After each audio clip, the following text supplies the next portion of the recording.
प्रणाम इस महान धरती को, आप सबके इस गुरु माता पिता को और बच्चों को बहुत सारा लाड प्यार और सब लोगों को सुबह की राम राम। वंदन किया करो, अज शिव का वंदन किया करो। बम लहरी, बम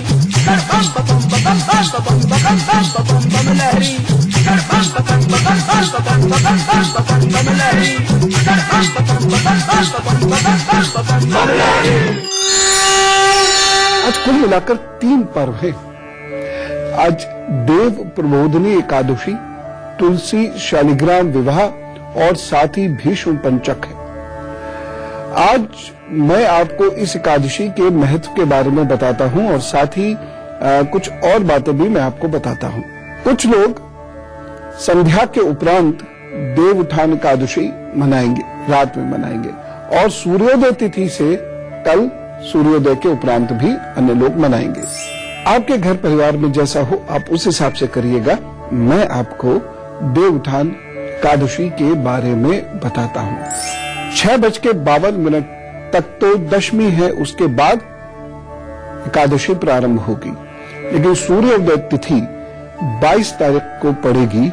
अतः अधिकतर लोग सूर्योदय तिथि के हिसाब से 22 तारीख को देव उत्थान एकादशी मनाएंगे। इसे कैसे मनाना है कल, ये मैं आज आपको बताता हूं। प्रत्येक वर्ष 24 एकादशियां होती हैं, लगभग 24। जब अधिक मास या मलमास आता है तब इनकी संख्या बढ़कर 26 हो जाती है।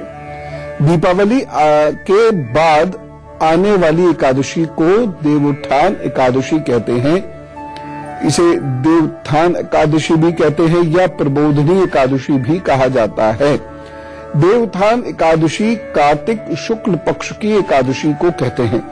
आषाढ़ से कार्तिक तक के समय को चतुर्मास कहते हैं। इन 4 महीनों में भगवान विष्णु क्षीर सागर की अनंत शैया पर शयन करते हैं, इसलिए कृषि के अतिरिक्त विवाह आदि शुभ कार्य इस समय तक बंद रहते हैं। धार्मिक दृष्टिकोण से ये 4 मास भगवान की निद्रा काल का माना जाता है। ज्योतिष शास्त्र के अनुसार सूर्य के मिथुन राशि में आने पर भगवान श्री हरि विष्णु शयन करते हैं और तुला राशि में सूर्य के जाने के बाद भगवान शयन कर उठ जाते हैं। भगवान जब सोते हैं तो चारों वर्णों के विवाह यज्ञ आदि सभी क्रियाएं संपादित नहीं होती हैं। यज्ञोपवीत आदि संस्कार, विवाह दीक्षा ग्रह, यज्ञ गृह प्रवेश, गोदान प्रतिष्ठा एवं जितने भी शुभ कर्म हैं वे चतुर्मास में त्याज्य माने गए हैं। आषाढ़ शुक्ल एकादशी को देव शयन हो जाने के बाद से प्रारंभ हुए चतुर्मास का समापन तक शुक्ल एकादशी के दिन देवोत्थान उत्सव होने पर ही होता है। भगवान विष्णु के जागने का दिन है देवोत्थान एकादशी। इसी दिन से सभी शुभ कार्य, विवाह, उपनयन आदि शुभ संस्कार मुहूर्त देकर प्रारंभ हो जाते हैं। तो मंगल कार्यों के और संस्कारों की दृष्टि से देव उत्थान एकादशी बहुत महत्वपूर्ण है। इसको आपने कैसे मनाना है ये जरूर जानिए, क्योंकि यह दिन कोई साधारण दिन नहीं है, कोई सामान्य दिन नहीं है। इस दिन कुछ विशेष पूजा आपको मैं जरूर बताऊंगा जो आपको करनी चाहिए। फिलहाल मेष, वृषभ और मिथुन कर्क राशि से हम शुरू करते हैं आज के दिन का हाल बताना। मेष राशि, मन थोड़ा व्याकुल रहेगा, अस्वस्थ महसूस करेंगे, कार्यों में आपके अवरोध रहेगा। एक सावधानी जरूर बरत लीजिएगा, स्वास्थ्य के प्रति थोड़ा सचेत रहें। उपाय क्या करना है, हनुमान चालीसा का पाठ कर सुखी रहे, दिन बढ़िया गुजरेगा। वृषभ राशि, सुख की वृद्धि होती हुई दिख रही है, रुका हुआ धन वापस आ सकता है, रचनात्मक कार्य आप करेंगे, बस एक सावधानी बरतिए। वृद्ध जनों को कष्ट ना हो इसका ध्यान रखें। उपाय क्या करना है, सफेद वस्त्र पहने, सब अच्छा होगा।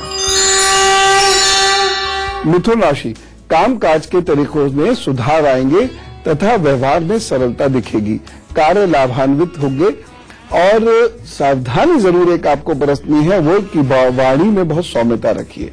उपाय क्या करना है, मंदिर में रोली का दान करिएगा, प्रभु सब ठीक करेंगे। कर्क राशि, भावनाओं में तामसिकता रहेगी, विद्यार्थियों के लिए दिन अच्छा नहीं कहा जा सकता, एक सावधानी बरतनी है। सात्विक संतुलित व्यवहार कीजिए और उपाय क्या करना है इस दिन, दिन अच्छा गुजरे इसके लिए खम ब्रह्म का जप कीजिए और सब अच्छा होगा। 22 तारीख को सुबह से यानी सूर्योदय से शाम को 4:12 तक दिल्ली और उसके पास आसपास के शहरों के हिसाब से बता रहा हूं, इस समय अपनी शहर से प्लस माइनस कर लीजिएगा। यह एकादशी पूजन का समय होगा। इसमें विष्णु जी की पूजा की जाती है। कैसे की जाती है ये जानते हैं। भगवान विष्णु को 4 मास की योग निद्रा से जगाने के लिए घंटा, शंख, मृदंग आदि वाद्यों की मंगल ध्वनि के बीच एक श्लोक पढ़कर जगाते हैं। जो लोग ये श्लोक नहीं पढ़ सकते वह उठो देवा बैठो देवा कह के श्री हरि विष्णु जी को जगाएं। श्री हरि को जगाने के पश्चात उनकी षोडशोपचार विधि से पूजा करें। अनेक प्रकार के भोग उन्हें अर्पित करें। उपवास रखें अथवा केवल एक समय फलाहार ग्रहण करें। इस एकादशी में रात भर जागकर हरि नाम संकीर्तन करने से भगवान विष्णु अत्यंत प्रसन्न होते हैं। और जिन लोगों के घर श्री नहीं है, गरीबी है, दुख कष्ट बहुत ज्यादा है, वह यदि ओम नारायण नमो नमः यह पूरी रात करते यानी 21 की पूरी रात और 22 के ब्रह्म मुहूर्त तक यदि इस मंत्र का कोई जप करता है तो उसके साथ वर्ष भर के अंदर अंदर कोई बड़ा दुख कष्ट अवश्य कटता है। यह अनुभूत है, मैंने अनुभव से देखा है। तो ऐसा विशेष दिन हमको जब मिल रहा है तो क्यों ना उसका सदुपयोग किया जाए। सिंह, कन्या, तुला और वृश्चिक राशि के बारे में मैं आपको बताता हूं, उसके बाद फिर आपको आगे की बात बताऊंगा। सिंह राशि, माता जी के साथ कोई वैचारिक असमानता हो सकती है। व्यर्थ में आपका धन खर्च हो सकता है। एक सावधानी रखिएगा, परिवार में दखलंदाजी ना करें। और उपाय क्या करेंगे? तुलसी के पास दीपदान करें, सब अच्छा होगा। कन्या राशि, महत्वाकांक्षाओं से इस दिन भरे हुए हैं। यात्रा के लाभ के योग बने हुए हैं। एक सावधानी रखिएगा, धैर्य मत खोएं। और उपाय क्या करना? अमरूद खाइए, खिलाइए, तो सब ठीक करेंगे। तुला राशि, आपको डांट फटकार पड़ सकती है, निंदा हो सकती है, ध्यान रखें। व्यर्थ का धन खर्च हो सकता है, ये ध्यान रखें। एक सावधानी अवश्य बरतनी है, इस दिन कठोर वचन नहीं बोलनी है। उपाय क्या करेंगे? आज पूरे दिन सत्य बोले, झूठ ना बोले, आपके कार्य निश्चित रूप से बनेंगे और आप प्रतिष्ठा पाएंगे। वृश्चिक राशि, आपके कार्य इस दिन आसानी से बनते जाएंगे। भौतिक सुखों में वृद्धि होती दिखाई दे रही है। कुछ सुविधाएं बढ़ेंगी। निर्णय लेने में कुछ आसानी होगी, लोग मदद भी करेंगे। बस एक सावधानी बरतें, इस दिन बहुत अनुशासन में रहिएगा और अपने लक्ष्य पर ध्यान दीजिएगा। दिन यदि कहीं कुछ परेशानी दे भी तो ये उपाय करें, रोली रखिएगा पास, रोली का तिलक कर और उसके बाद काम पर जुट जाइएगा, सब ठीक होगा। तुलसी शालिग्राम विवाह के बारे में मैं आपसे कुछ चर्चा करना चाहता हूं। आपने अनेक बार इसके बारे में सुना तो होगा, लेकिन ये क्या है ये जान लीजिए, बहुत काम आएगा।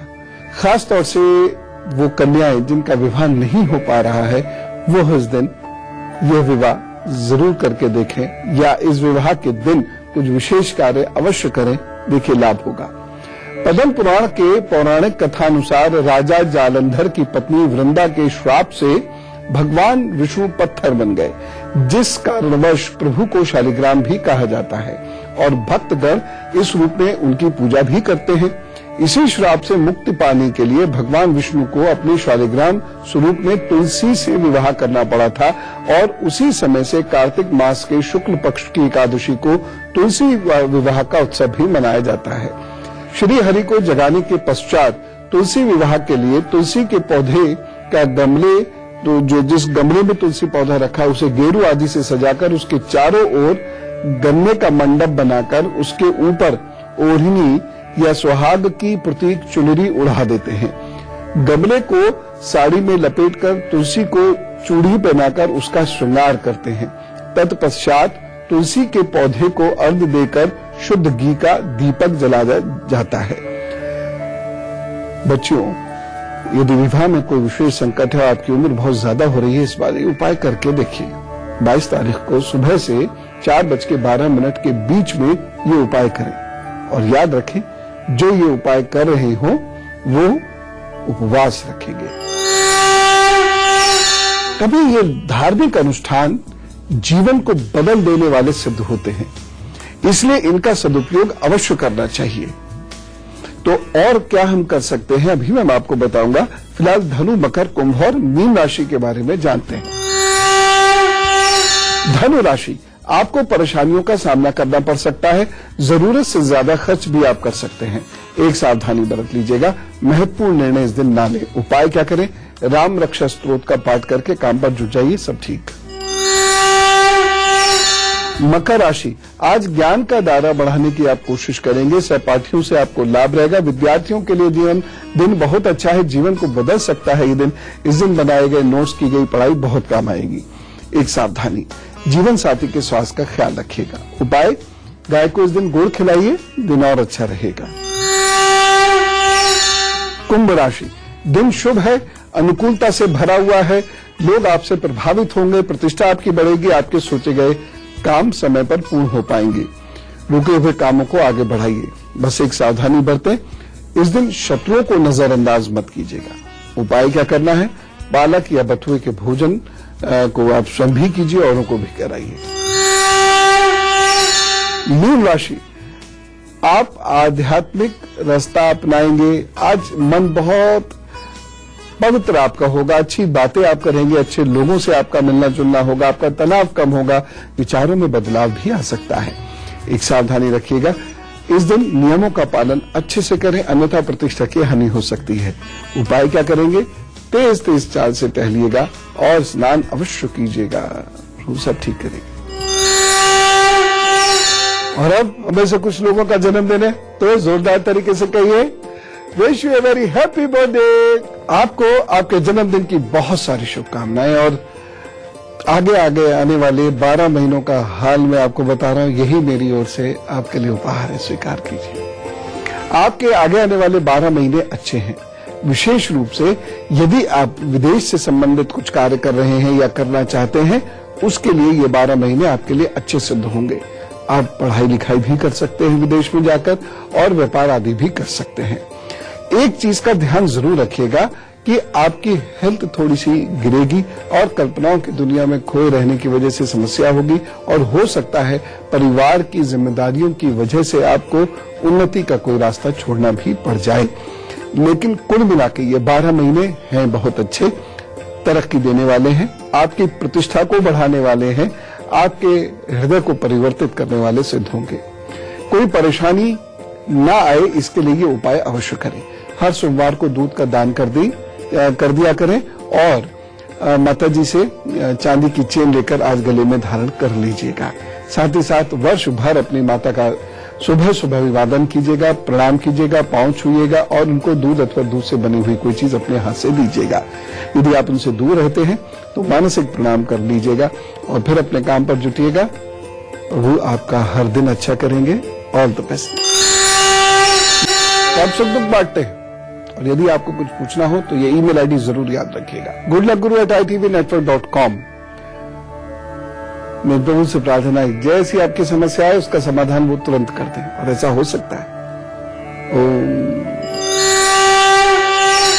श्वेता जी से बात करते हैं, सिलीगुड़ी से साथ है। राम राम। राम राम गुरु जी। गुरु जी, मैं श्वेता बोल रही हूँ सिलीगुड़ी से। और मुझे अपने हेल्थ के बारे में पूछना था। मेरे हेल्थ की बहुत सारी प्रॉब्लम्स हैं। आपको एक तो ना सांस की प्रॉब्लम जेनेटिक है, और दूसरी चीज ये है एक्सेसिव कफ होने की वजह से शरीर बहुत ही कमजोर हो रहा है, कई गांठें भी जरूर डेवलप हो रही होंगी इस चक्कर में। हाँ, क्या डेट ऑफ बर्थ? 24 जुलाई 1985। 24 जुलाई 1985। टाइम रात के 11:45। और जन्म स्थान? कानपुर, यूपी। कानपुर। हाँ, एक्चुअली मेरे प्रॉब्लम क्या है कि मुझे मेन तो स्किन का प्रॉब्लम है, बहुत साल पुरानी प्रॉब्लम है। तो मेरे पूरे बॉडी में ब्लैक स्पॉट्स हो गए हैं, और ये बढ़ते ही जा रहे हैं, ठीक नहीं हो रहे हैं। बहुत सारा ट्रीटमेंट कराया, लेकिन कोई फायदा नहीं हुआ। और उसके बाद बहुत सारे इन्फेक्शन बॉडी में स्टार्ट हो गए, यूरिन इन्फेक्शन, और बोन्स भी वीक हो गई हैं, और भी बहुत सारे हेल्थ के प्रॉब्लम है। बहुत ट्रीटमेंट कराया, मेडिसिन चलती रहती है किसी न किसी चीज की, लेकिन कोई बेनिफिट नहीं हुआ। हाँ, आप आयुर्वेदाचार्य जी से मिलिए, और कफ का इलाज कीजिए। आपके शरीर में केवल कफ की प्रॉब्लम है और जब भी आपको दिक्कत होनी शुरू होगी पहले गले से होगी, गला पकड़ा मुझे जाएगा। कफ का तो गुरुजी कोई प्रॉब्लम नहीं है। यही आप मिल लीजिए और कुछ उपाय मैं बता रहा हूँ, इसे करना शुरू कर दीजिए और देखिएगा कितना लाभ होगा। पहली चीज, कचनार के पेड़ की छाल आपको मिल जाएगी। कचनार के पेड़ की छाल को सुखा लीजिए, उसका पाउडर बना लीजिए और रोजाना उसे डेढ़ कप पानी में इतना उबालिए, आधी चम्मच कचनार की छाल को, कि वह आधा कप रह जाए और उसके बाद उसे छान लीजिए और चाय की चुस्कियों के साथ पीना शुरू कर दीजिए। ये एक बार सुबह एक बार शाम ये आप करिए और बाकी डॉक्टर साहब से दवाई ले लीजिए, ठीक।